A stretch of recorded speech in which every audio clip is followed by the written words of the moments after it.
ముఖ్యమంత్రి గారు డ్వాక్రా మహిళల్ని కానీ ముఖ్యమంత్రి గారు చేసే పథకాలన్నీ కానీ ఆయన స్వయంగా ఆయన జేబులో డబ్బులు కాదు, ఇవన్నీ మీ కష్టార్జితం. ఇది ఇందాక మీరు చెప్తున్నట్టుగా మీరు కష్టపడి మీరు పెట్టుకున్న డబ్బులు ఇవి.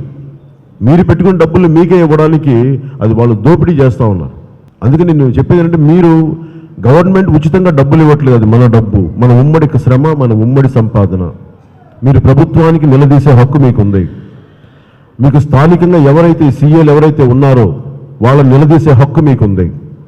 మీరు నిలదీసే పరిస్థితుల్లో ఎందుకు జనసేన చాలా బలమైన పాత్ర పోషిస్తుందంటే, ఏదో అధికార పక్షం కానీ ప్రతిపక్షం కానీ మీకు అండగా నిలబడినప్పుడు మూడో బలమైన తృతీయ పక్షం కింద ఈరోజు జనసేన పార్టీ రావటం వల్ల రాష్ట్రంలో చాలా సమస్యలు మేము ముందుకు తీసుకెళ్ళగలుగుతున్నాం, ఇంక్లూడింగ్ పోలవరంతో సహా.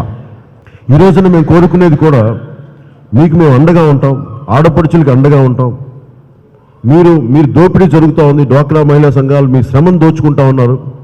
మీ వడ్డీలు కనీసం మీరు తీసుకుందామంటే కూడా మీకు సంబంధించింది మీకు అది బ్యాంకులు ఇందాక చదువుతా ఉన్నాం లాస్ట్ కొద్ది రోజుల నుంచి. అంటే బ్యాంకులు ఇవ్వాలంటే, బ్యాంకులు రుణమాఫీ చేయాలంటే ముందు పాత రుణాలు కట్టమంటున్నారు. ముఖ్యమంత్రి గారు నేను చెప్పింది కూడా 3-4 సందర్భాల్లో మాట్లాడాము ఇవన్నీ. ముఖ్యమంత్రి గారు కూడా చెప్పింది నేను 2 అడిగాను. ఒకటి, ఆయన సపోర్ట్ చేసేటప్పుడు 5-6 అంశాల్లో 2 అంశాలు ముఖ్యమైనవి. రైతుల రుణమాఫీ గురించి అడిగాను, అలాగే డ్వాక్రా రుణమాఫీల గురించి అడిగాను. డ్వాక్రా గ్రూపులు రుణమాఫీ జరుగుద్దా అంటే ఖచ్చితంగా జరుగుద్ది, నన్ను నమ్మండి అని చెప్పి ఆయన హామీ ఇచ్చారు నాకు.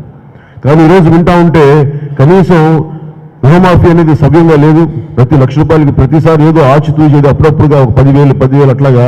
ఇది ఎలా అంటే మిమ్మల్ని ఒక బ్లాక్మెయిలింగ్ చేసే పరిస్థితిలోకి వెళ్ళిపోయింది గవర్నమెంట్. అంటే మీ రుణమాఫీ చేయాలి అంటే, మళ్ళీ తెలుగుదేశం ప్రభుత్వం రావాలి అంటే మీ రుణమాఫీ చేస్తాం, ఇలాంటి ఒక బ్లాక్మెయిలింగ్ పద్ధతిలో వెళ్ళిపోయారు. మిమ్మల్ని ఎమోషనల్గా బ్లాక్మెయిల్ చేస్తున్నారు.